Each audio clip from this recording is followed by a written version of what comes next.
You think I'll let you zone?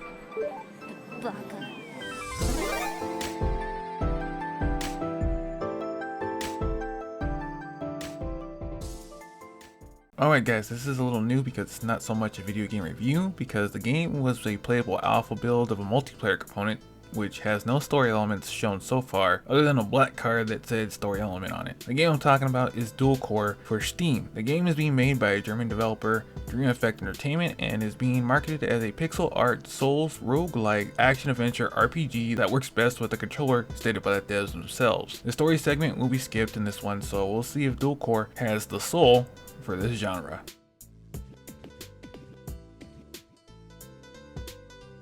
When you boot up the alpha test, you are able to pick any starting class with flavor text and starting stats, but unfortunately you can only choose knight for the playtest, as these others like priest and assassin are locked. You can make your character how you want it with the small customization options you have, because most are unavailable or dummied out. As for the gameplay itself, you are transported to a starting area to learn the controls, where like all hard third-person RPGs tend to do, which makes the player learn that you have to manage your stamina bar in this game, as it does not give you the auto combo by hitting the attack button 3 times in a row, taking stamina for each act. Duel Corp has 3 attack buttons that hit 3 different directions: left, overhead, and right. You can use them in a combo by pressing each button in a string, otherwise there is a cooldown on each swing if you try to mash out another attack from the same button, which can get you killed. You can also target by using the R stick and block, but it has a twist where you need to guess where to block with the corresponding attack button, or you'll still get hit. I only had enough time for 2 hours, but the beginner area gets you familiar with the controls, and if you play these types of games, it'll be like riding a bike, with the final task to do is take down a boss. After killing that, you are introduced to the town, which is your home base, where you can interact with NPCs or wandering players in that instance with you. In town, you can go to the blacksmith, who you can talk shop to, or have him upgrade your gear if you have the material to do so, or you can head inside and buy weapons provided you have the currency from quests on hand. From there you can go to the sleeping quarters to see the soul you saved that acts like a level up station, where you're provided you have the experience.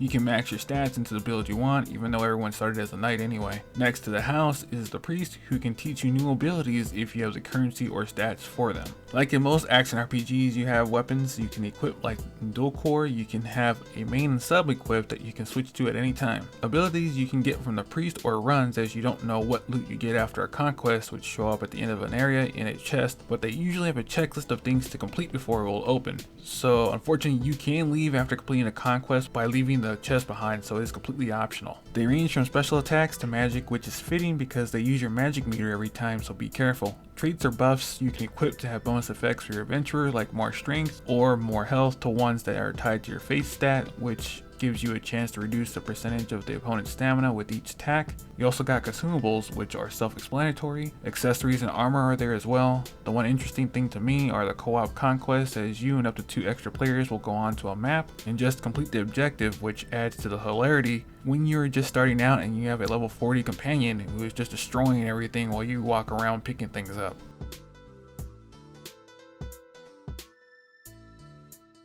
Duel Corp is an interesting game in that you never know you get so much violence and blood from chibi characters and monsters where they fight to the death. And there are co-op missions for you to enjoy with others, be it just to mindlessly grind for gear or just have fun with friends. Sadly, I can't score Duel Corp because it's an alpha playtest, but I was surprised that the fun I was having was what I was given. I'll give Duel Corp a in progress for now, as the full release is scheduled for 2024, but it might be pushed back. That should do it for this little buffer video, while I have some other things I am working on that still need some time. That being said, stay gold, beautiful people.